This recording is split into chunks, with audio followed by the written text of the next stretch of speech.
श्रीमद् भगवद गीता अध्याय संख्या 3 श्लोक संख्या 27 से लेके और 35 तक। Chapter 3 versus text 27 to 35। 27वां श्लोक पढ़ता हूँ। प्रकृते क्रियमाणानि गुणः कर्माणि सर्वशः अहंकार विमूढ़ात्मा कर्तामहमति मन्यते। जीवात्मा अहंकार के प्रभाव से मोहग्रस्त होकर अपने आप को समस्त कार्यों का कर्ता मान बैठता है, जबकि वास्तव में प्रकृति के 3 गुणों द्वारा संपन्न किए जाते हैं। अब ये नया प्रकरण आरंभ हो रहा है। अभी तक चर्चा चल रही थी, विद्वान व्यक्ति को चाहिए कि सकाम कर्मों में आसक्त अज्ञानी पुरुषों को कर्म करने से रोके नहीं, जिससे उनके मन विचलित ना हो, अपितु भक्ति भाव से कार्य करते उन्हें सभी प्रकार के कार्यों में लगाएं। This was a guidance for those people जहाँ पे आपका कॉन्टेक्ट जो है भक्तों के साथ होता है, बट आप भक्त हो तो उनको किस तरह से आपको भक्ति में लगाना है, इसके लिए गाइडेंस दी गई। नाउ आज के श्लोक में चर्चा आ रही है, जीवात्मा अहंकार के प्रभाव से मोहग्रस्त होकर अपने आप को समस्त कार्यों का कर्ता मान लेता है। तो यहाँ पे समस्या समझने की, कर्ता कौन है, हु इज द डूअर।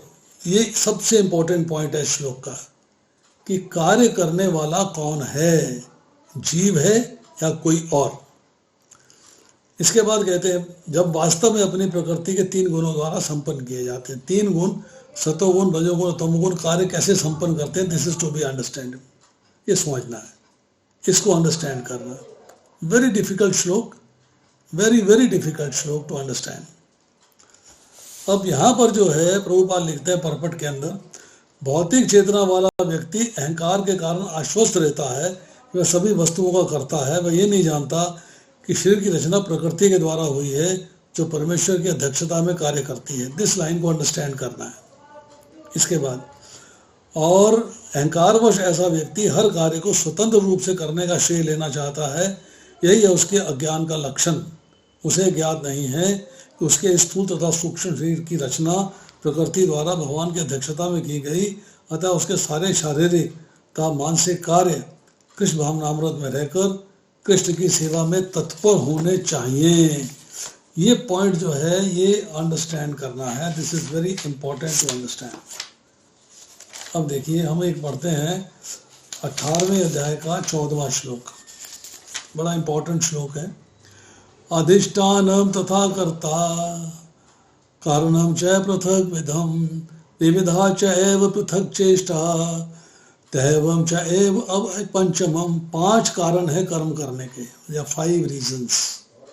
कर्म का स्थान शरीर, कर्ता अर्थात आत्मा, विभिन्न इंद्रियां जो आपकी 5 कर्म की इंद्रियां, 5 ज्ञान की इंद्रियां हैं, अनेक प्रकार की चेष्टाएं, उनके द्वारा किए गए एक्शंस, और परमात्मा।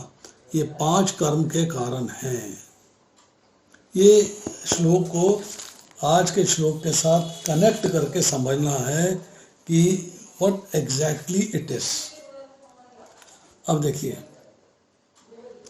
अब सतोगुण, रजोगुण और तमोगुण की बात करते हैं। 3 गुण हैं। ये तीनों प्रकृति से पैदा हुए हैं, क्योंकि प्रकृति का अंश है। यही तीनों गुण ही बुद्धि को, अहंकार को, मन को 5 सूक्ष्म तत्व और 10 इंद्रियां और 5 शब्द आदि विषय, ये 23 गुणों के रूप में कन्वर्ट होते हैं। इन्हीं से सबकी उत्पत्ति होती है, इन्हीं से सबका प्राकट्य होता है। अतः सोचना ये है कि अंतःकरण और इंद्रियों का विषयों को ग्रहण करना, जो ऑब्जेक्ट्स हैं, जो सेंस ऑब्जेक्ट्स हैं, जो हमें दिखाई देते हैं, सुनाई देते हैं, टेस्ट में आता है, गंध में आता है, स्पर्श में आता है। फिर बुद्धि का किसी एक वस्तु में निश्चय करना कि yes this is what I want. मन का उस विषय पे मनन करना, उसके ऊपर सोचना, विचार करना। कान का सुनना, त्वचा का स्पर्श करना, आंखों से रूप को देखना, जिह्वा से रस का आस्वादन करना, घ्राण अर्थात नाक से गंध को सूंघना, वाणी से शब्द का उच्चारण करना, हाथ का किसी वस्तु को ग्रहण करना, पैरों से चलना, गुदा तथा उपस्थ का मल मूत्र त्याग करना, सारे कर्म आते हैं। They are all karmas. अब इससे बताया गया है कि संसार में जिस प्रकार से जो भी कार्य होता है, आप कोई भी कार्य करते हैं, ये इन्हीं के द्वारा किए जाते हैं। ये आपके हथियार हैं, औजार हैं, आपके इंस्ट्रूमेंट्स हैं कार्य करने के लिए।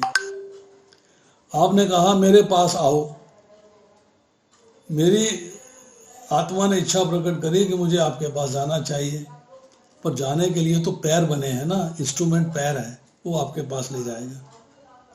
मैंने बोला वो चीज़ पकड़ाना, कान ने सुना, बुद्धि ने ग्रहण कर लिया, मन ने मनन कर लिया कि यस मुझे चीज़ पकड़ानी है। और वो इंस्ट्रक्शन आती हाथ को, हाथ उसको उठाता है और आपको पकड़ा देता है।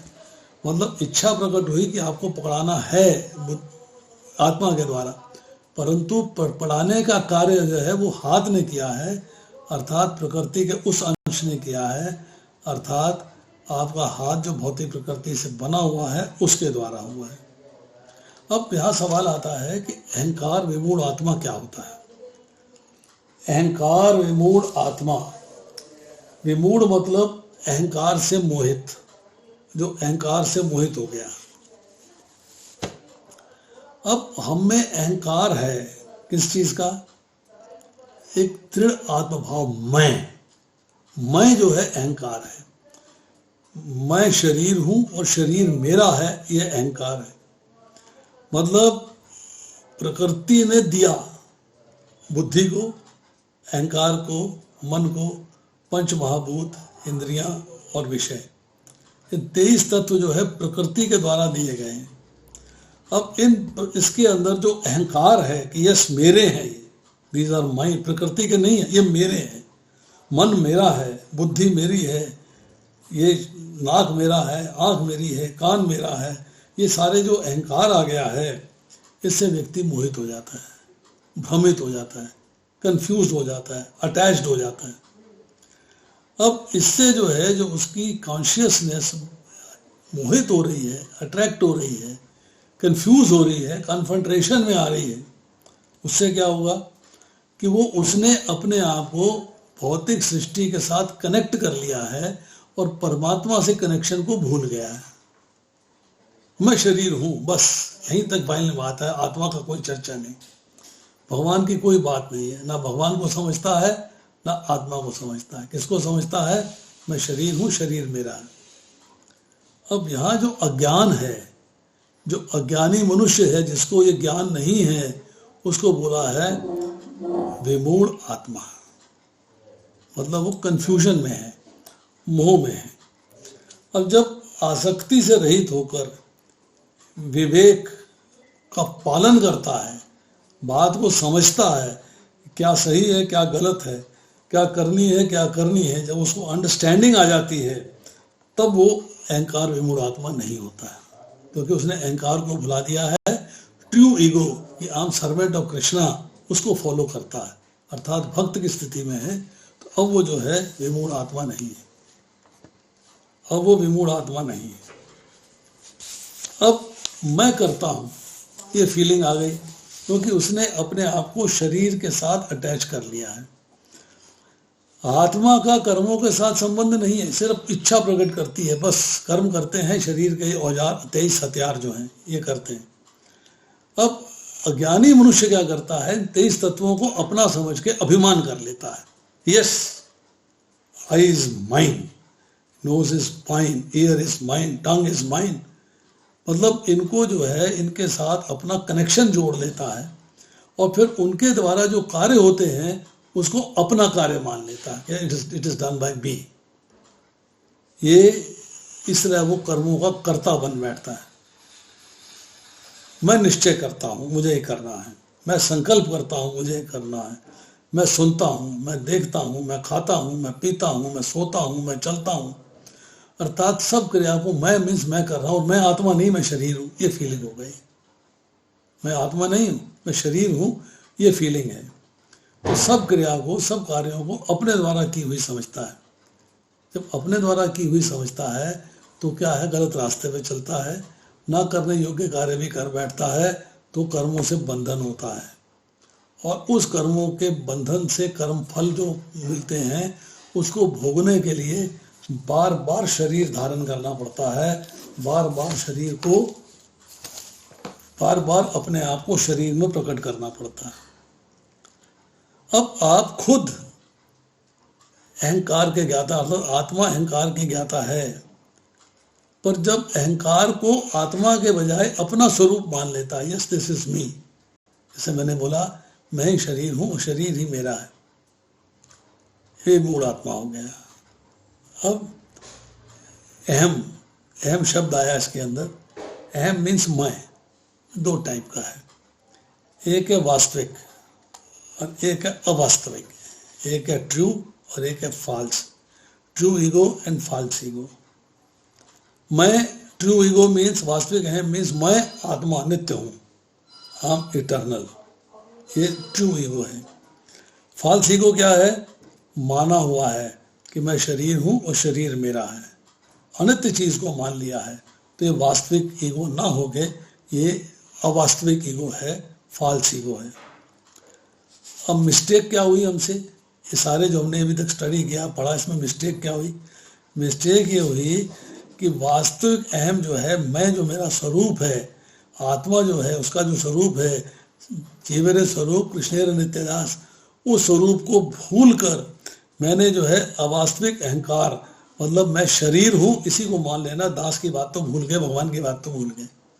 ना भगवान याद रहे, ना आत्मा याद रही, ना उसके दास की स्थिति याद रही, बस अपना कनेक्शन जो है शरीर के साथ हो गया।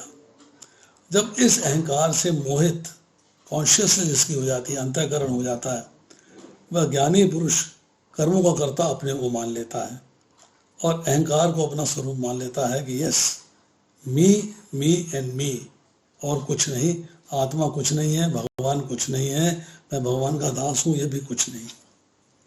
अब आती है श्लोक संख्या 28। तत्वित्तु महाबाहु गुण कर्म विभागयो गुणा गुणेषु वर्तन्त इति मत्वा न सज्जते।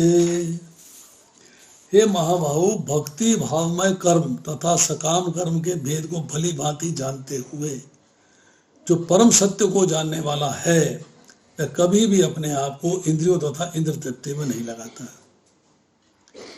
भक्ति भावमय कर्म, मतलब जो भक्ति योग में आ गए हैं या जो सकाम कर्म योग में आ गए हैं। सकाम कर्म योग मीन्स भगवान के साथ संबंध स्थापित किया है पर कामना सहित, भगवान मेरा ये कर दे, भगवान मेरा ये कर दे, भगवान मेरा ये कर दे, कामना सहित है। भक्ति भाव में कर्म क्या है? भगवान मैं आपके लिए क्या करूं, मैं आपकी सेवा कैसे करूं, मुझे अपना सेवा में लगाइए, वो भक्ति भाव में कर्म हो गया। तो यहाँ कहते हैं कि जो व्यक्ति जो है इन दोनों के डिफरेंस को जानता है, वह कभी भी अपने को इंद्रियों के आकर्षण में, इंद्र विषयों के आकर्षण में, इंद्र तृप्ति में नहीं लगाता, भगवान की सेवा में लगाता है। यहाँ जो है गुण कर्म विभागयो, ये शब्द है, इसके बारे में डिस्कशन करेंगे। पहले प्रभुपाद का परपट पढ़ लेते हैं। परम सत्य को जानने वाला भौतिक संगति में विषम स्थिति को जानता है। वह जानता है कि भगवान कृष्ण का अंश है, उसका स्थान भौतिक सृष्टि में नहीं होना चाहिए। वह अपने वास्तविक स्वरूप को भगवान के अंश के रूप में जानता है, जो किसी कारण से देहात्म बुद्धि में फंस चुका है। अपने अस्तित्व को शुद्ध अवस्था में सारे कार्य भगवान कृष्ण की सेवा में करने चाहिए। ये अंडरस्टैंडिंग आनी चाहिए। This understanding he is true. जब वो इस अंडरस्टैंडिंग में आता है तो क्या होता है? भौतिक कार्यों, भौतिक इंद्रियों के द्वारा भौतिक कार्यों के प्रति अनासक्त हो जाता है। इंद्र तृप्ति के प्रति आसक्ति नहीं रहती, भौतिक भोगों के प्रति आसक्ति नहीं रहती। वह जानता है कि उसके जीवन की भौतिक दिशा भगवान के नियंत्रण में है। फलता है वह सभी प्रकार के भौतिक बंधनों से विचलित नहीं होता, क्योंकि वह इन्हें भगवत कृपा मानता है। भगवान की कृपा माननी है और अपने आप को भौतिक बंधन में नहीं बांधना, भगवान के धाम वापस जाना है, इस बात को अंडरस्टैंड करना। नाउ कैसे एक्सप्लेन करते हैं इसको कि सतोगुण, रजोगुण और तमोगुण, शरीर, इंद्रियां, मन, बुद्धि सारे प्रकृति के बने हुए हैं, गुण के बने हुए हैं, इसलिए गुण विभाग है, गुण का पार्टीशन है। अब शरीर से जो क्रिया होती है, जो कार्य होता है, वो कर्म विभाग है। कॉन्शियसनेस में क्रिया नहीं है, क्रिया तो इंद्रियों में है, क्रिया इंद्र विषयों के प्रति है, कॉन्शियसनेस में नहीं है। सो इस चीज़ को तत्व से जान लेता है कि जब ये शरीर में नहीं तो शरीर में होने वाली क्रिया आत्मा की क्या, आत्मा जब मैं आत्मा हूँ, मैं आत्मा शरीर नहीं है, आत्मा शरीर में है, ये बात अंडरस्टैंड करनी है। तो जो मेरे शरीर के द्वारा क्रिया हो रही है वो आत्मा की कैसे हो गई, इस बात को अंडरस्टैंड करना है, इस बात को क्लियरली समझना है। अब देखिए, जैसे मैंने अभी बताया उसको रिपीट कर देता हूँ, ये जो 23 तत्व हैं, इसका जो ग्रुप है, इसका जो समुदाय है, वही गुण विभाग है। और अंतःकरण में, हमारे कॉन्शियसनेस में जो सात्विक, राजस या तामस भाव हैं, 3 भाव हैं, सतोगुण, रजोगुण और तमोगुण, जिनके संबंध से कर्मों में सात्विक कर्म होते हैं, राजस कर्म होते हैं, तामस कर्म होते हैं, भेद है, डिवीजन है। और जिनके संबंध से जब ये कार्य करते हैं उस गुण के अंडर, तो मनुष्य जो है सात्विक हो जाता है, राजसिक हो जाता है, तामस हो जाता है। ये सारी वृत्तियां जो है गुण विभाग के अंडर आती हैं। अब इन गुणों के द्वारा जो जो क्रियाएं की जाती हैं, इस हाथों के द्वारा क्रिया की जा रही है, आंखों के द्वारा देखा जा रहा है, कान के द्वारा सुना जा रहा है, नाक के द्वारा सुना जा रहा है, जीवा के द्वारा रस लिया जा रहा है, त्वचा के लिए स्पर्श लिया जा रहा है, पैरों के द्वारा चला जा रहा है। कहते जितनी भी इंद्रियां हैं, इसमें जो है कर्तापन का अभिमान नहीं होना चाहिए। शरीर कर रहा है, इच्छा प्रकट करी है, औजार मिला हुआ है, हथियार मिला हुआ है, शरीर किए जा रहा है। अगर मैं अपने आप को शरीर से अलग भौतिक या अंश मान के सोचूंगा कि मैं कर रहा हूं, अर्थात कर्तापन मेरा हो गया, कर्तापन मैं हो गया, तो आपको बंधन होगा, तब आप फंसोगे। आपको ये समझना है कि गुणों में जो कार्य मन, बुद्धि और इंद्रियों के द्वारा इनके द्वारा किए जा रहे हैं, इसका मतलब है गुण ही गुणों में बरत रहे हैं, मेरा आत्मा का इससे कोई संबंध नहीं। इस बात को जिसने अंडरस्टैंड कर लिया वो भगवत प्राप्ति की सीढ़ी पे चढ़ चुका, सीढ़ी पे चढ़ गया वो। अब आती है श्लोक संख्या 29, टेक्स्ट 29। प्रकृते गुण सम्मूढ़ा सजन्ते गुण कर्मसु तान अकृष्ण विदे मंदान कृष्ण वित विचालित। माया के गुणों से मोहग्रस्त होने पर, माया के गुणों से मोहग्रस्त होने पर अज्ञानी पुरुष पूर्णतया भौतिक कार्यों में संलग्न रहकर उसमें आसक्त हो जाते हैं। माया ने कवर किया हुआ है आपको। माया के गुण जो हैं, प्रकृति के 3 गुण हैं, इनके द्वारा जितने 23 तत्व आए, इन्होंने आपको आकर्षित करके अपने बंधन में बांध दिया है। अब भौतिक कार्यों में आप संलग्न हो गए, भौतिक कार्यों में लग गए, आप उनमें आसक्त हो गए। भगवान में आसक्त नहीं हुए, भौतिक कार्यों में आसक्त हो गए। यद्यपि उनके ये कार्य उनमें ज्ञानाभाव के कारण अधम होते हैं। They are inferior, they are not superior activities, they are inferior activity. Reason कि आपको भगवान का ज्ञान नहीं है, आपको अध्यात्म का ज्ञान नहीं, ज्ञान का अभाव है, मीन्स डेफिशिएंसी ऑफ नॉलेज। किंतु ज्ञानी को चाहिए कि ऐसे व्यक्ति को विचलित नहीं करे, जो हमने बात पहले 26वें श्लोक में पढ़ी, विचलित नहीं करे, उनको करने दे, पर हौले हौले भक्ति के मार्ग पे लगाए। अर्थात अगर आप उन्हें विचलित कर देंगे तो क्या होगा कि जो ये कर रहे हैं ना थोड़ा बहुत, उससे भी गिर जाएंगे। They will leave that also. अब प्रभुपाद लिखते हैं, अज्ञानी मनुष्य स्थूल भौतिक चेतना से और भौतिक उपाधियों से पूर्ण रहते हैं। मैं अफसर हूँ, मैं डॉक्टर हूँ, मैं इंजीनियर हूँ, ये भौतिक उपाधियाँ हैं।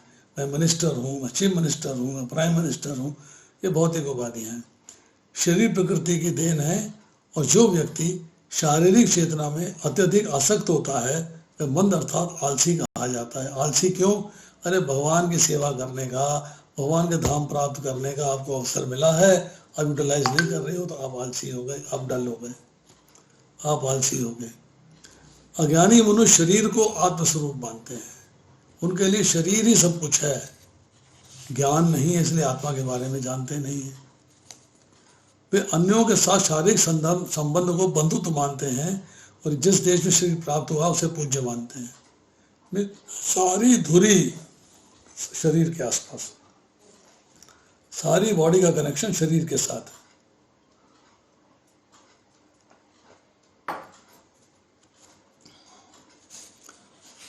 जो लोग अज्ञानी हैं, कृष्ण भावनामृत के कार्यों को समझ नहीं पाते, अतः भगवान कृष्ण हमें उपदेश देते हैं कि ऐसे लोगों को विचलित न किया जाए और व्यर्थ ही मूल्यवान समय नष्ट न किया। इसलिए कहते हैं अभक्त को ज्ञान देने की आवश्यकता नहीं है, अगर इंटरेस्ट शो करता है तब ज्ञान देना।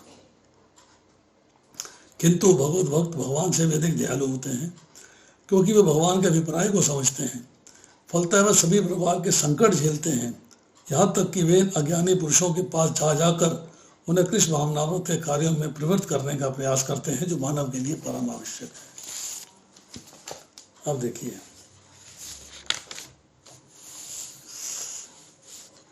विगत द्वारा शब्द आया है संताप। जब व्यक्ति प्रकृति के आवेश से मोहित हो जाता है तब उसमें कंफ्यूजन क्रिएट हो जाता है। 29वें श्लोक में कहा गया है, एक्सप्लेन किया है, वही जो प्रभुपाद कह रहे हैं, मैंने आपको कोट किया, 26वां श्लोक 25वां श्लोक, कि 25वें श्लोक में कर्मों में आसक्त अज्ञानियों की चर्चा हुई है। जो भौतिक सृष्टि से भौतिक कर्मों के प्रति आसक्त है, भगवान के प्रति आसक्ति नहीं। इन्हीं लोक में और परलोक में भोगों की कामनाओं से श्रद्धा और आसक्ति पूर्व कार्य करते हैं। सत्व मिश्रित रजोगुणी सकामी कर्म और मनुष्यों का लक्ष्य कराने वाला है, बड़े दृढ़ है। भौतिक संसार को भोगना है, भौतिक संसार को एंजॉय करना है, भौतिक संसार में रहना है, क्योंकि जिनके अंदर परमात्मा की प्राप्ति के लिए साधन करने की लक्ष्य आ गया, वो तो सात्विक मनुष्य हैं। वे प्रकृति के गुणों से मोहित नहीं है। परंतु जो लोग निषिद्ध कर्म करने वाले तामसी मनुष्य हैं, उनकी शास्त्रों में श्रद्धा न रहने के कारण ना तो जो करने योग्य कार्य है उनसे प्रेम है, ना ही वो विहित कार्य करते हैं। जो विहित कार्य मतलब जो कार्य प्रिस्क्राइब्ड है, वो निषिद्ध कार्य करते हैं। तो तामसी मनुष्यों को कर्मों से विचलित न करने के लिए कहना नहीं बनता, जैसे चल रहे चलते जाए, बीच बीच में गाइडेंस देते रहो, मान जाए तो ठीक है, नहीं माने तो जो चलना है उसको चलने दीजिएगा। उनसे तो श्रद्धा, शास्त्रों में श्रद्धा करवाकर निषिद्ध कर्म छुड़वाने के और विहित कर्म करने की आवश्यकता होती है। तो पहले आप उनमें श्रद्धा डेवलप करिए, उनका संग करिए, उनको गाइड करिए, फिर उनसे जो निषिद्ध कर्म है उनको छुड़वाइए और जो करने योग्य कार्य है उन्हें कराइए, तब तो बात आगे बढ़ेगी। प्रकृति से अलग अतीत मतलब पास्ट में सुख का कुछ भी ज्ञान नहीं ऐसे लोगों को। सकाम मनुष्य जो है गुणों और कर्मों में आसक्त रहते हैं, प्रकृति के अतीत सुख का कोई ज्ञान नहीं है, सांसारिक भोगों को सबसे बढ़कर सुखदायक मानते हैं। दिस इज एंजॉइंग, आहा मजा आ गया, kitty party, hotel party, this party, that party, ये डांस, वो डांस, मजा आ गया। इसलिए वे गुणों के कार्य रूप भोगों में लगे रहते हैं और भोगों की प्राप्ति के लिए कर्मों में लगे रहते हैं और पुनरपि जन्मम पुनरपि मरणम के चक्र में पड़े रहते हैं। अब आती है श्लोक संख्या 30वां श्लोक। मयि सर्वाणि कर्माणि सन्यस्य अध्यात्म चेतसा निराशी निर्मम भूत्वा युद्धस्व विगतज्वरा। हे अर्जुन, अपने सारे कार्यों को मुझ में समर्पित करके मेरे पूर्ण ज्ञान से युक्त होकर लाभ की आकांक्षा से रहित, स्वामित्व के किसी दावे के बिना और आलस्य से रहित होकर युद्ध करो। युद्ध का मतलब है अपना कर्तव्य करना, जो आपकी प्रिस्क्राइब ड्यूटीज है उनको करना है। उसके लिए कंडीशंस क्या बताई? सारे कार्यों को मुझे समर्पित करना है, अर्थात कार्य ही मेरे लिए करने हैं। ये 4थे अध्याय में पढ़ेंगे हम। कार्य ही केवल मेरे लिए करने और किसी के लिए करने ही नहीं, तो सारे कार्य मुझे समर्पित हो जाएंगे। और इस नॉलेज को गेन करना है कि सारे कार्य भगवान के लिए कैसे करने हैं, मेरे पूर्ण ज्ञान से युक्त होकर मेरे बारे में पूर्णता ज्ञान प्राप्त करना। पूर्ण ज्ञान किसे प्राप्त होता है? भक्त्या माम अभिजानाति, भक्ति पूर्ण ज्ञान प्राप्त कर सकता है। इसका मतलब है भक्त बनना है। और लाभ की आकांक्षा, अपने फायदे की कोई इच्छा नहीं रखनी, मेरा क्या फायदा होगा इसकी आकांक्षा नहीं रखनी। और मैं ओनर हूँ, मैं मास्टर हूँ, मैं स्वामी हूँ, वो दावा नहीं होना चाहिए। और आलस्य नहीं होना चाहिए। You should be active. इस कंडीशंस को फॉलो करते हुए युद्ध करो means you do your prescribe duties. क्योंकि भगवान कहते हैं यहां पर स्वधर्म पालन के लिए सैन्य शासन के सदृश पूर्णता कृष्ण भावित होना आवश्यक है।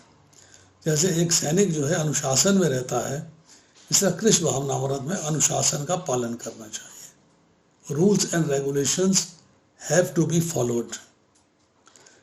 ऐसे आदेश से कुछ कठिनाई उपस्थित हो सकती, क्योंकि ये कृष्ण के आश्रित होकर स्वधर्म का पालन करना ही चाहिए। यही जीव की स्वाभाविक स्थिति है। इसके बिना जीव सुखी नहीं हो सकता। निराशी का अर्थ है स्वामी के आदेशानुसार कार्य करना, किंतु फल की आशा नहीं करना, फल की इच्छा ही नहीं करनी है। Matter ends there. प्रभुपाद इसके लिए एग्जाम्पल देते हैं। एक ट्रेजरर, एक कोषाध्यक्ष लाखों रुपया गिनता है, परंतु अपने लिए एक पैसा भी नहीं चाहता। उसी प्रकार मनुष्य को चाहिए कि संसार में किसी व्यक्ति का कुछ भी नहीं है, सारी वस्तुएं परमेश्वर की हैं। इस फील को लेना जरूरी है। You have to take this feel. ये भावनामृत निर्मम अर्थात मेरा कुछ नहीं है कहलाती है। अब ऐसे कार्य करने से मुक्ति का रास्ता जो है वो एक्टिव हो जाता है, प्रशस्त हो जाता है। Now reach on that path. अब यहाँ पे आया है मई सर्वाणि कर्माणि संन्यास आत्म अध्यात्म चेतसा। अध्यात्म चेतसा में चेतस शब्द किस लिए इस्तेमाल हुआ है? ये किसका है? कॉन्शियसनेस के लिए। भगवान सब जगह हैं, अंतर्यामी हैं। उनके गुण, उनके प्रभाव, उनके स्वरूप को समझकर उन पे विश्वास करने वाले और लगातार निरंतर उन्हीं का चिंतन करने वाले जो मन है, जो कॉन्शियसनेस है, जो मन है, उसको चेतसा कहा गया है। चेतसा मीन्स कृष्ण के बारे में चिंतन करने वाला, हर समय, हर क्षण, हर पल। फिर ये फील आना कि भगवान ही सब प्रकार की शक्ति प्रदान करके मेरे द्वारा मेरे कर्म फलों के अनुरूप मुझसे कर्म करवा रहे हैं। मैं तो केवल निमित्त मात्र हूँ। तुमने पढ़ा पांचवा कर्म का कारण भगवान है, तो भगवान ही सारे कर्म करवा रहे हैं, मैं तो निमित्त हूँ। उन्हीं की प्रेरणा से जैसा वो कराएं वैसा मैं करूँ, कठपुतली की भांति कार्य करता हूँ। जैसा नचाते हैं वैसा नाचता हूँ। परंतु उन कर्मों का या उसके फल से अपना कुछ भी मानसिक संबंध न रखकर सब कुछ भगवान का समझना। यस, मेरे कर्मों का फल है, भगवान मुझे दे रहे हैं, ये फीलिंग आनी चाहिए। अब इसके बाद भगवान कहते हैं कि ममता और संताप से रहित होकर युद्ध करो, अर्थात अपने स्वधर्म का पालन करो। तो समस्त कर्मों का भार मुझ पर छोड़ दो।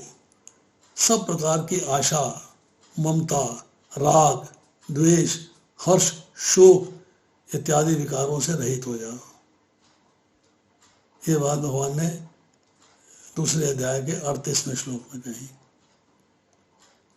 तो अब आती है श्लोक संख्या 31, टेक्स्ट 31।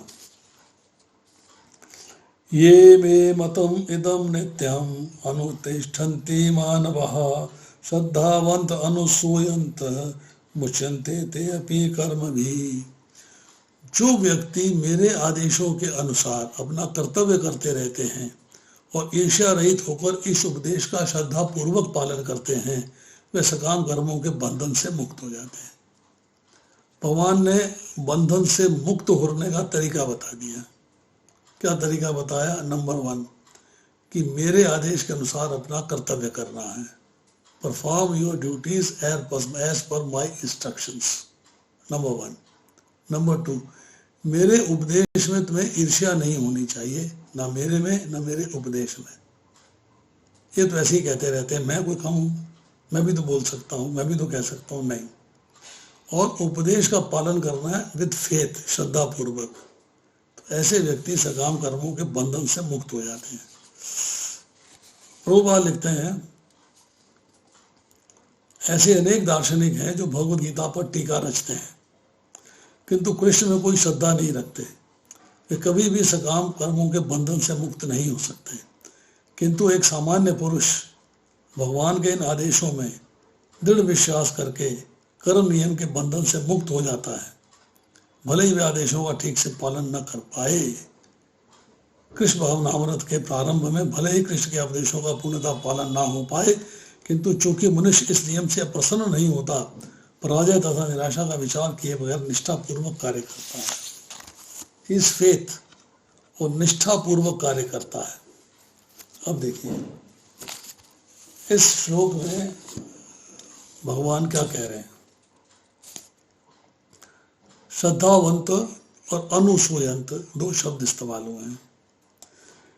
जिन मनुष्यों में दोष निकालने की दृष्टि है, दोष निकालते रहते हैं, गंदगी दिमाग में भरी हुई है, दोष निकालते रहते हैं, वो भगवान को भगवान ना मान के साधारण मनुष्य मानते हैं, माया का बना मनुष्य मानते हैं, अपने जैसा मनुष्य मानते हैं। ये नहीं समझते हैं भगवान हमारे जैसा रूप धर के आए हैं, बट ही इज ट्रांसेंडेंटल। वो माया से परे हैं, ट्रांसेंडेंटल है। अब जो लोग मुझ में दोष दृष्टि नहीं रखते और सदा श्रद्धा भक्ति रहते हैं, वो मेरे धाम आ जाते हैं। They come back to my abode. नित्यम और मतम और अनुतिष्ठन्ति 3 शब्द और आए। भगवान का जो ओपिनियन है वो नित्य है। कल भी वही ओपिनियन था, आज भी वही है, कल भी वही रहेगा। नंबर 1, अनुतिष्ठन्ति का मतलब है क्रिया को जैसे बताया गया है उसी हिसाब से करना। भगवान कहते हैं अब मैं तुम्हें निष्काम कर्म बता रहा हूँ, इसे सुनो। यदि तुम ऐसे ज्ञान से कर्म करोगे तो कर्म के बंधन से मुक्त हो जाओगे। मिस भगवान के आदेश को साधारण नहीं समझना, उसमें ईर्ष्या नहीं करनी, उसमें द्वेष नहीं करना और उसमें श्रद्धा रखनी है, श्रद्धा पूर्वक कार्य करना। अब आती है श्लोक संख्या 32। ये तो एतम अब सूयन्तः न अनुतिष्ठन्ति मे मतम सर्वज्ञान विमूढ़ान्तान विद्धि नष्ट न अचेतसः। किंतु जो ईर्ष्यावश इन उपदेशों की उपेक्षा करते हैं और इनका पालन नहीं करते, उन्हें समस्त ज्ञान से रहित, दिग्भ्रमित तथा सिद्धि के प्रयासों से नष्ट भ्रष्ट समझना चाहिए। दोनों कंडीशन बता दी, श्रद्धा पूर्वक ईर्ष्या रहित, ईर्ष्या नहीं करते, श्रद्धा नहीं करते, उनकी चर्चा भी करते। यहाँ कहते हैं कि जो ईर्ष्यावश इन उपदेशों की उपेक्षा करते हैं। अरे भगवान बोले मैं नहीं बता सकता, मैं भी तो पढ़ा लिखा हूं, ईर्ष्या हो गई। पहला पॉइंट। पॉइंट नंबर 2, इनका पालन नहीं करते, मतलब जो मैंने बताया है उसका पालन नहीं करते, दूसरा पॉइंट हो गया। तीसरा, ऐसे व्यक्ति जो है ज्ञान से कंफ्यूजन में है, दिग्भ्रमित है, इल्यूजन में है, गलत सलत चीजें सोचते हैं, अपनी मर्जी से मनोधर्म से काल पालन करते हैं और सिद्धि अर्थात मुझे प्राप्त करने का जो उसमें गुण होना चाहिए, जो मुझे प्राप्त करने का लक्ष्य होना चाहिए, जो सिद्धि होनी चाहिए, उसे वो नहीं पूरा करते हैं तो नष्ट भ्रष्ट हो जाते हैं। तो प्रभुपाद लिखते हैं यहाँ पर कृष्ण भावना भावित न होने के दोष का स्पष्ट कथन है।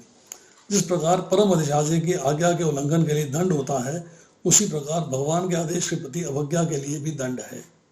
अवज्ञाकारी व्यक्ति चाहे कितना भी बड़ा क्यों ना हो, शून्य हृदय होने से परमात्मा के प्रति तथा परम परमात्मा श्री भगवान के प्रति अनभिज्ञ रहता है। अतः ऐसे व्यक्ति से जीवन की सार्थकता की आशा नहीं की जा सकती। तो 31वें श्लोक में भगवान ने बताया कि मेरे में दोषारोपण नहीं करना है और मेरा कंपटीशन नहीं करना है। अगर आप अपने समस्त कर्म सात्विक होने चाहिए, समस्त कर्म जो है मुझे अर्पण कर देते हो तो कर्म बंधन से मुक्त हो जाते हैं। ऐसा कभी नहीं हो सकता, ये सोचना नहीं है। भगवान क्यों कर सकते हैं इसमें ईर्ष्या नहीं करनी है, सोचना नहीं, ये भगवान में दोषारोपण करना है। तो भगवान के कथनानुसार भगवान ने जो कहा, कथन किया कि ममता आसक्ति कामना का त्याग करना चाहिए, और जो उसके अनुसार ममता आसक्ति कामना का त्याग नहीं करता और अपने कर्मों को परमेश्वर को अर्पण नहीं करता और अपनी इच्छा के अनुसार कर्मों को करता है और शास्त्र में जो कार्य कहे गए हैं, प्रिस्क्राइब ड्यूटीज है, उनको त्याग देता है और जो निषिद्ध ड्यूटीज है उनको फॉलो करता है, तो ये है भगवान के मत के अनुसार नहीं चलना, नॉट अकॉर्डिंग टू हिम। अब जिनके मन दोषों से भरे हुए हैं, विवेक का अभाव है, चित्त वश में नहीं है, यहाँ पे जो ऐसे मूर्ख हैं, तामसिक व्यक्ति हैं, उनके लिए शब्द आया अचेतसा, अर्थात जिनको चेतना नहीं है, जिनको ज्ञान नहीं है। जब संपूर्ण ज्ञान से कंफ्यूजन आ गया, बुद्धि विपरीत हो गई, मोहित हो गया, बुद्धि नष्ट हो गई, तो ऐसा व्यक्ति सांसारिक सुख भोगों में लग जाता है, भगवान के प्रति उसकी जो है चेतना नहीं रहती। अब आती है श्लोक संख्या 33। 33वें श्लोक में भगवान कहते हैं, सदृश्यम चेष्टते स्वस्य प्रकृते ज्ञानवान अपि प्रकृतिम यान्ति भूतानि निग्रह किम करिष्यति। ज्ञानी पुरुष भी अपनी प्रकृति के अनुसार कार्य करता है, क्योंकि सभी प्राणी 3 गुणों से प्राप्त अपनी प्रकृति का ही अनुसरण करते हैं, भला दमन से क्या हो सकता है। ज्ञानी पुरुष की बात हो रही है, जिसने वेदों का ज्ञान ले लिया, उपनिषद का ले लिया, भागवत का ले लिया, गीता का ले लिया, पुराणों का ले लिया। वह अपनी प्रकृति जो उसने नेचर डेवलप करी है उसी के अनुसार कार्य करेगा। स्वभाव होना चाहिए राग द्वेष से रहित, राग द्वेष से मुक्त, परंतु अगर वो राग और द्वेष में युक्त होकर उनके द्वारा कार्य करता है तो ये तीनों गुणों में प्रकृति का जो प्रभाव है, तीनों गुणों का शरीर के ऊपर, मनुष्य के ऊपर, जीव के ऊपर, वो तीनों गुणों के प्रभाव में ही फिर कार्य करता है। और आप इसको कितना भी दबाने की कोशिश करो, दबा नहीं पाओगे, क्योंकि स्वभाव से वो हटी हो गया है। यस, मुझे ऐसा ही करना है। प्रभुपाद जी परपट में लिखते हैं कि संसार के धरा पर बड़े से बड़ी शिक्षित व्यक्ति के लिए केवल सैद्धांतिक ज्ञान से आत्मा को शरीर से पृथक करके माया के बंधन से निकल पाना असंभव है, क्योंकि आप ज्ञान योग में हो, knowledge knowledge knowledge knowledge gain करते जा रहे हो पर सेटिस्फाई नहीं हो रहे। जब भक्ति योग में आओगे तो सेटिस्फैक्शन आ जाएगा, फिर आपको बातें समझ में आ जाएंगी। कृष्ण भावना उसे भौतिक बंधन से छूटने में सहायक होता है, भले ही कोई अपने नियत कर्मों के करने में संलग्न क्यों ना रहे। अतः पूर्णतया कृष्ण भावना भावित हुए बिना नियत कर्मों का परित्याग नहीं करना चाहिए। जो आपकी प्रिस्क्राइब ड्यूटीज हैं वो आपको फॉलो करनी चाहिए, उसको छोड़ना नहीं चाहिए। अब भगवान अपने सिद्धांत की बात बता रहे हैं 31वें, 32वें और 33वें श्लोक में। क्या बता रहे हैं कि मेरे सिद्धांत के अनुसार चलने वाले, जो मेरे अकॉर्डिंग चलते हैं, एज पर माई इंस्ट्रक्शंस चलते हैं, वे कर्म बंधन से मुक्त हो जाते हैं और न चलने वालों का पतन हो जाता है। भगवान को माने या न माने, सिद्धांत का पालन अवश्य करना चाहिए। तो इनडायरेक्टली मानना हो गया, डायरेक्टली नहीं मान रहे, but if you follow the rules and regulations तो इनडायरेक्टली भगवान को मानना हो गया, ये अंडरस्टूड है। नाउ स्वभाव क्या है, नेचर, आपकी नेचर क्या है, हम साधारण भाषा में नेचर कहते हैं। पूर्व जन्म में और वर्तमान जन्म में जो संस्कार मिले हैं, वो माता पिता के संस्कार, वो वर्तमान में जो संग मिला है उसके संस्कार, वो शिक्षा मिली है उसके संस्कार, वातावरण एनवायरनमेंट मिली है उसके संस्कार, अध्ययन किया है, पढ़ा है उसके संस्कार, उपासना करी है उसके संस्कार, चिंतन किया है भगवान का उसके संस्कार, और क्रिया और एक्शन भगवान के लिए किए संस्कार, ये सारे मिलके आपका स्वभाव बनाते हैं, आपकी नेचर बनती है उसी के हिसाब से।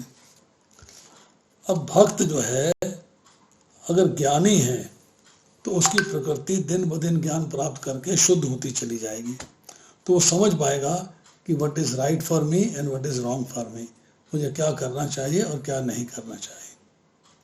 और भक्त जो है वो अज्ञानी होता है, उसे ज्ञान नहीं होता है, उसकी प्रकृति अशुद्ध होती है। जैसे कि एक मोटर चल रही है, एक मोटर बिगड़ी हुई है। जो मोटर चल रही है वो राइट कर्म कर रही है, अपने डेस्टिनेशन पे जा रही है। जो बिगड़ी हुई है वो खराब पड़ी हुई है, मतलब वो कार्य नहीं कर रही है, उसको डेस्टिनेशन का नहीं पता है। अब उस बिगड़ी हुई मोटर को अर्थात अभक्त को भक्त बनाने के उपाय क्या है, बिगड़ी मोटर को ठीक करने के उपाय क्या है? सबसे पहला खुद को ठीक करना। This is what is most important. लोग आपको तभी फॉलो करेंगे जब आप ठीक होंगे, तो वरना फॉलो नहीं करेंगे आपको। तो राग और द्वेष से रहित होकर कार्य करना है। नंबर 2, अब मोटर खराब है तो कारखाने पहुंचा दोगे, वर्कशॉप चली जाएगी। इस तरह हमारी मोटर खराब है तो वर्कशॉप क्या है? वर्कशॉप है भगवान की शरण, जहाँ भगवान मिलते हैं, भक्तों का संग, भक्तों की वाणी, भगवान की वाणी, इन सब का संग करना, अर्थात भगवान की शरण में चले जाना। अगर मोटर हमारी बिगड़ी हुई है तो हम मोटर के वश में, हम कहीं जा नहीं सकते, बैठे हुए हैं, मोटर बिगड़ गई है, चल नहीं रही है, हम तो सड़क पे ही खड़े हो गए। इसी तरह अगर अज्ञानी प्रकृति जो है उसकी भी भगवान रूपी गाड़ी खराब है, भगवान के बारे में ज्ञान नहीं है, भौतिक प्रकृति के वश में है, तो अपनी प्रकृति वश में आएगा, अपनी मर्जी से जो चाहेगा वो करेगा, भगवान को मानेगा नहीं, भगवान को अंडरस्टैंड नहीं करेगा। अब स्वभाव जो है शुद्ध होना चाहिए और श्रेष्ठ होना चाहिए, तो उसके अनुसार कर्म भी श्रेष्ठ होंगे। स्वभाव शुद्ध है, श्रेष्ठ है, तो उसके अनुसार जो कर्म करेगा वो भी श्रेष्ठ होंगे, वो भी शुद्ध होंगे। अब जब व्यक्ति जिसका चित्त अशुद्ध है, जिसका मन अशुद्ध है, उसका उद्धार कैसे होगा? उसको उद्धार होगा, नंबर 1, इंद्रियों को वश में करना सीखना होगा, इंद्रिय निग्रह। दूसरा, निष्काम कर्मयोग को फॉलो करना होगा, जो भगवान इंस्ट्रक्शंस दे रहे हैं उनको फॉलो करना होगा। और एक शुद्ध चित्त वाला है, एक तो अशुद्ध चित्त वाला हो गया, एक जिसकी कॉन्शियसनेस प्योर है, उसका उद्धार कैसे होगा? उसका उद्धार होगा ज्ञान योग ले, कर्म योग ले, ध्यान योग ले, भक्ति योग ले। भक्ति योग में आके उसका उद्धार हो जाएगा। जिसका चित्त अत्यंत शुद्ध है, अत्यंत शुद्ध है, मतलब जिसका चित्त जो है शुद्धता से भी ऊपर है, विशुद्ध सुत में आ गया, उसका काम होगा वैष्णव संग और भक्ति योग। वैष्णव का संग करेगा, उनसे डिस्कशंस करेगा, उनसे चर्चा करेगा, उनको फॉलो करेगा, उनके अनुसार चलेगा। He will follow the right track to achieve Krishna. अब आती है श्लोक संख्या 34।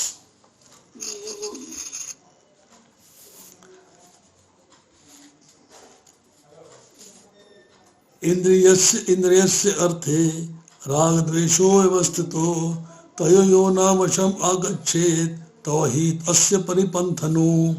प्रत्येक इंद्रिय तथा उसके विषय से संबंधित राग द्वेष को व्यवस्थित करने के नियम होते हैं। There are rules and regulations how to control your eyes, how to control your ears, how to control your नाक में जो गंध लेने की शक्ति है उस इंद्रिय को, जिह्वा में रस लेने की शक्ति उसको, मतलब you have rules and regulations for that। तो मनुष्य को ऐसे राग द्वेष से वशीभूत नहीं होना चाहिए। पहला रूल क्या है? नीदर अटैचमेंट नॉर घृणा, उससे छोड़ देना है, बिल्कुल न्यूट्रल हो जाना, क्योंकि ये आत्म साक्षात्कार के मार्ग में अवरोधक है। They are obstacles. अब प्रभुपाद क्या लिखते हैं कि जो लोग कृष्ण भावना भावित हैं, इस स्वभाव से भौतिक इंद्रिय तृप्ति में रत होने में झिझकते हैं, वो कृष्ण के प्रति सेवा करने में इंटरेस्ट लेते हैं। पर जिन लोगों की भावना ऐसी नहीं है, अभी भौतिक संसार में फंसे हुए हैं, भौतिक सृष्टि में इन्वॉल्व हैं, उनके लिए शास्त्रों के नियम नियमों का पालन होना चाहिए, तभी आगे बढ़ पाएंगे, नहीं तो आगे नहीं बढ़ पाएंगे। अनियंत्रित इंद्रिय भोग ही भौतिक बंधन का कारण है। Uncontrolled sense gratification is the cause for rebirth. उदाहरणार्थ यौन सुख बद्ध जीवन के लिए आवश्यक है। विवाह संबंध के अंतर्गत यौन सुख की छूट दे दी जाती है, पर शास्त्रीय आदेशों के अनुसार अपनी पत्नी के अतिरिक्त किसी अन्य स्त्री के साथ यौन संबंध वर्जित है। अन्य सभी स्त्रियों को अपनी माता मानना चाहिए। प्रभुपाद परपट में लिख रहे हैं। मनुष्य को अनासक्त रहकर इन यम नियमों का पालन करना होता है, क्योंकि नियमों के अंतर्गत इंद्र तृप्ति का अभ्यास करके अभ्यास में उसे पथभ्रष्ट कर सकता है। Means you have to be very strict about it and follow the rules and regulations very strictly. कहते हैं भले इन मार्गों की कितनी भी सावधानी से देखभाल क्यों ना करी जाए, कि इसकी कोई गारंटी नहीं देता कि सबसे सुरक्षित मार्ग पर भी कोई खतरा नहीं होगा। प्रभुपाद लिखते हैं शास्त्र के अनुसार कि व्यक्ति को अपनी माता और पुत्री या बहन के साथ भी कभी अकेले में नहीं बैठना चाहिए। पता नहीं कब मूड खराब हो जाए, कब तामसिक गुण आ जाए आपके अंदर, इसलिए हमेशा उनसे अलग रहना चाहिए, दूर रहना चाहिए। अब प्रभुपाद लिखते हैं अंत में, मनुष्य को चाहिए किसी भी अवस्था में कृष्ण भावनामृत से विरक्त होने की चेष्टा न करे। He should always sustain himself in Krishna consciousness। समस्त प्रकार की इंद्र आसक्ति से विरक्ति का उद्देश्य अंततः कृष्ण भावनामृत के पद पर आसीन होना है। देखिए 34वें श्लोक में जो बात हुई है, इंद्रियों के अनुकूल राग होता है, इंद्रियों के प्रतिकूल होता है तो द्वेष आ जाता है। अब एक ही सपोज हम जीवा की बात करते हैं, मीठा है, खट्टा है, स्वादिष्ट है तो राग हो गया, कड़वा है तो द्वेष हो गया, घृणा फेंको, थूक दो। ये हमें जिंदगी के अंदर अपने बारे में भी समझना है। वर्षा किसान को प्रिय होती है क्योंकि उसका खेत खलिहान जगता है, कुम्हार को प्रिय होती है क्योंकि उसकी मिट्टी गीली हो जाती, बर्तन नहीं बना पाता। वही वर्षा जब बेमौसम हो जाती है तो फसल खराब हो जाती है, वर्षा को लाइक नहीं करते। जब मौसम में होती है तो वर्षा इज वेलकम, वर्षा को आदमी जो है आकर कहता आ जाओ, बहुत जरूरी है, आपकी प्रेजेंस बहुत आवश्यक है। तो मनुष्य को अपने प्रिस्क्राइब ड्यूटीज का त्याग करके कर्म बंधन से छूटने का आग्रह नहीं करना चाहिए। नियत कर्म करते हुए कर्म बंधन से छूटने का उपाय करना चाहिए। अब कहते हैं कि आपकी कॉन्शियसनेस में, अंतःकरण में समस्त इंद्रियों के जितने भी भिन्न भिन्न विषय हैं, जैसे कि कान का शब्द है, आंख का रूप है, नाक का गंध है, जीवा का रस है, जिनके साथ इंद्रियों का संयोग वियोग होता रहता है, उन सभी विषयों में राग और द्वेष दोनों अलग अलग छिपे रहते हैं। जैसे मैंने अभी बताया कि बरसात के अंदर जो है किसान को प्रिय होती है, कुम्हार को अप्रिय होती है। इसलिए जब परिस्थिति अनुकूल होती है तो उसमें आसक्ति हो जाती है, जब प्रतिकूल हो जाती है तो उससे द्वेष हो जाता है। और राग द्वेष से दूर होना चाहिए। ये सर्वत्र अनभि स्नेह है, तत्त प्राप्त शुभ शुभम न विदंती न दृष्टि तस् प्रज्ञा प्रतिष्ठता। स्थिर बुद्धि वाला व्यक्ति जो है राग और द्वेष से मोहित नहीं होता है, समभाव रखता है, एक समान भाव रखता है। तो राग और द्वेष जो है शत्रु कैसे हैं कि मनुष्य जो है अज्ञानवश, इग्नोरेंस में राग और द्वेष में फंस जाता है। और इन विनाशील भोग हैं, ये सारे विनाश होने वाले हैं, इनको अपने सुख का कारण मान के, सुख के हेतु समझकर कल्याण मार्ग से भ्रष्ट हो जाता है, अध्यात्म मार्ग में नहीं लगता है, भौतिक सृष्टि के आनंद प्राप्त करने के मार्ग में लग जाता है। राग द्वेष साधक को धोखा देकर विषयों में फंसा लेते हैं और कल्याण मार्ग से विघ्न उपस्थित करके जो मनुष्य जीवन की निधि मिली है शरीर प्राप्त करने के लिए, शरीर प्राप्त करने से जो मिदा मिलना चाहिए, भगवान का लोक, भगवान का धाम, उससे पथ भ्रष्ट हो जाते हैं। तो मनुष्य जन्म के परम फल जो है उससे वंचित हो जाते हैं। इसलिए जो है आता है श्लोक संख्या 35 एक्सप्लेन करती है इसको। 35वें श्लोक में कहते हैं श्रेयान् स्वधर्म विघ्नो पर धर्मार्थ अनिष्टुतात् स्वधर्म निधनम श्रेय पर धर्म भयावह। अपने नियत कर्मों को दोषपूर्ण ढंग से संपन्न करना भी अन्य के कर्मों को भली भांति करने से श्रेयस्कर है। स्वीय कर्मों को करते हुए मरना पराये कर्मों की प्रवृत्त होने की अपेक्षा श्रेष्ठतर है, क्योंकि किसी अन्य के मार्ग का अनुसरण भयावह होता है। देखिए, एक चीज बताई, बेस्ट क्या है। बेस्ट क्या है? अपने नियत कर्मों को करो। बाई चांस कोई दोष आ जाता है, कोई प्रॉब्लम नहीं है, पर अपने कर्मों को सिंसियरली कर रहे हो, that is acceptable to God. दूसरों के कर्मों को फॉलो मत करो, आगे एक्सप्लेन करेंगे इसको। अपने कर्मों को करते हुए, अपने नियत कर्मों करते हुए मनुष्य अगर मर जाता है, मृत्यु आ जाती है, तो उससे अच्छा है जिसका कि दूसरे के कर्मों को करना। दूसरे कर्मों को करना इंफीरियर है, अपने नियत कर्मों को करना सुपीरियर है, क्योंकि किसी अन्य का रास्ता पकड़ना, उसके मार्ग पर चलना भयावह हो जाता है। अब देखिए, प्रभुपाद लिखते हैं, अतः मनुष्य को चाहिए वह अन्यों के लिए नियत कर्मों की अपेक्षा अपने नियत कर्मों को कृष्ण भावनामृत में करे। Be Krishna conscious, do in Krishna conscious, work in Krishna conscious. अब कह रहे हैं कि आध्यात्मिक कर्म कृष्ण की दिव्य सेवा के लिए गुरु द्वारा निर्देशित होते हैं। चाहे भौतिक कर्म हो या आध्यात्मिक कर्म, मनुष्य को मृत्यु पर्यंत अपने नियत कर्मों में दृढ़ रहना चाहिए। दूसरे के द्वारा निर्धारित कर्मों को नहीं करना चाहिए। You should work as per your instructions, prescribe duties for you.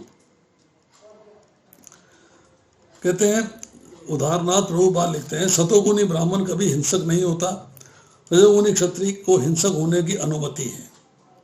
इस तरह क्षत्रिय के लिए हिंसा का नियमों का पालन करते हुए विनष्ट होना जितना श्रेयस्कर है, तो उतना अहिंसा के नियमों का पालन करने वाले ब्राह्मण का अनुकरण नहीं।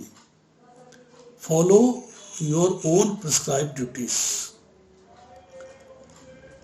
व्यक्ति को अपने हृदय को स्वच्छ बनाना चाहिए, किंतु जब मनुष्य प्रकृति के गुणों को लांघ कर कृष्ण भावनामृत में पूर्णता लीन हो जाता है, तो प्रमाणिक गुरु के निर्देशन में सब कुछ कर सकता है।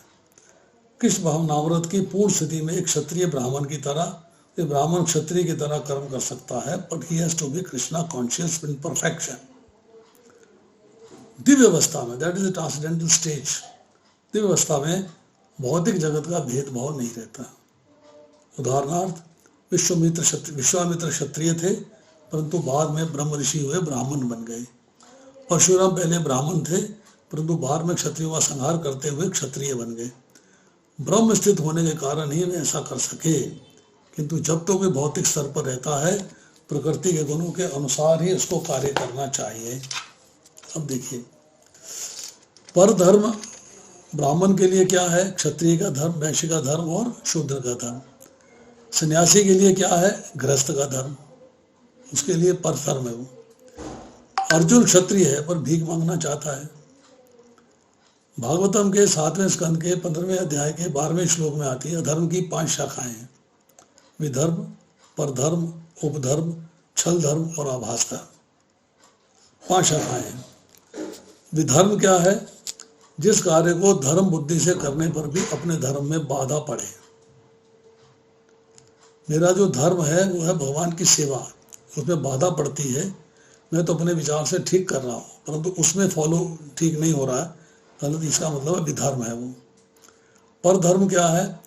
किसी अन्य के द्वारा किसी दूसरे व्यक्ति के लिए उपदेश किया हुआ धर्म जो है वो अपर धर्म हो गया। जैसे ब्राह्मण के लिए क्षत्रिय का, क्षत्रिय के लिए वैश्य का, वैश्य के लिए शूद्र का, शूद्र के लिए ब्राह्मण का, परमोटेशन कॉम्बिनेशन लगा लीजिए, आपको बहुत सारे परधर्म मिल जाएंगे।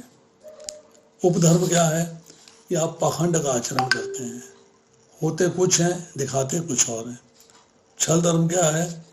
कि शास्त्रीय वचनों के अनुसार वास्तविक धर्म को त्याग कर दूसरा अर्थ करना, मीनिंग ही बदल देना, उसका मीनिंग ही बदल दिया। आभास धर्म क्या है? कि अपने वर्णाश्रम के विपरीत स्वेच्छा, जो मेरी इच्छा करे वो धर्म करूंगा, उसका पालन करूंगा, शास्त्र जो मर्जी कहता रहे। तो स्वधर्म का पालन राग और द्वेष से मुक्त होकर सुख दुख को देखकर नहीं, रादर भगवान और शास्त्र के आदेश के अनुसार किया जाएगा तो स्वधर्म कहलाएगा। और मेरा स्वधर्म है भगवान की सेवा। स्वयं मीन्स स्वयं, जीव और भगवान के लिए आपस में जो कनेक्शन है उसमें जीव का कार्य है भगवान की सेवा करना, और अगर प्रकृति की सेवा करता है तो परधर्म हो जाएगा, इट विल नॉट बी स्वधर्म। अब थोड़ी सी चर्चा करते हैं स्वधर्म के बारे में। और स्वधर्म उत्तम है। जैसे कहा गया है स्त्री का विवाह हो गया तो पति जैसा भी है one should be satisfied with this house. देखने में कुरूप हो, गुणहीन हो, पर स्त्री के लिए पति की सेवा ही कल्याणप्रद है। ये नहीं है कि शादी तो कर ली, बाद में देखा आंख थोड़ी टेढ़ी है तो त्याग कर दिया, तलाक चाहिए, वो नहीं। One has to be service of the husband, चाहे वो कैसा भी हो, and husband should be in the service of the wife, चाहे वो कैसी भी हो, क्योंकि विवाह हो गया है शास्त्र के अनुसार यज्ञ के अंदर, तो उसको उसे फॉलो करना चाहिए। अब स्वधर्म का मतलब यह है कि वर्ण, आश्रम, स्वभाव और परिस्थिति की अपेक्षा से जिस मनुष्य के लिए धर्म ने जो शास्त्र में जो नियम विहित कर दिए हैं, ये नियम पालन करने चाहिए, उसको आपने पालन करना, वही आपका स्वधर्म है। नंबर 1, झूठ बोलना, कपट करना, चोरी करनी, हिंसा करनी, ठगी करनी, व्यभिचार, ये सब निषिद्ध कर्म है। ये किसी के भी स्वधर्म नहीं है, किसी को भी इनका पालन नहीं करना चाहिए। ये सारे के सारे कर्म जो हैं ये निषिद्ध हैं।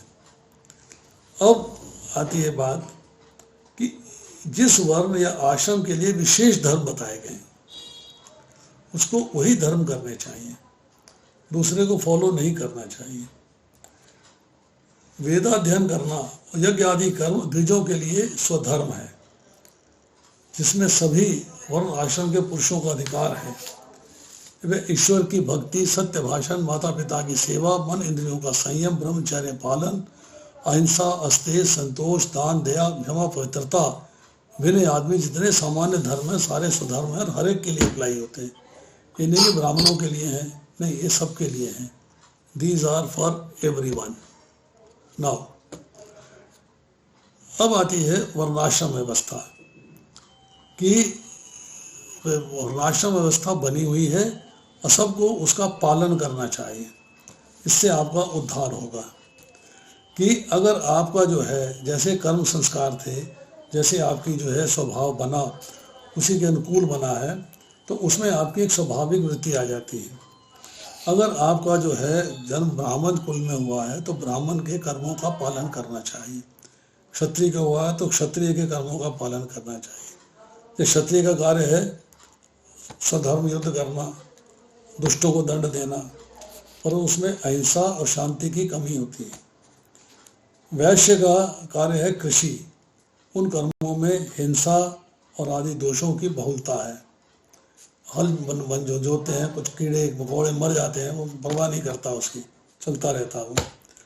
किंतु ब्राह्मणों के शांतिमय कर्मों को नहीं करना चाहिए।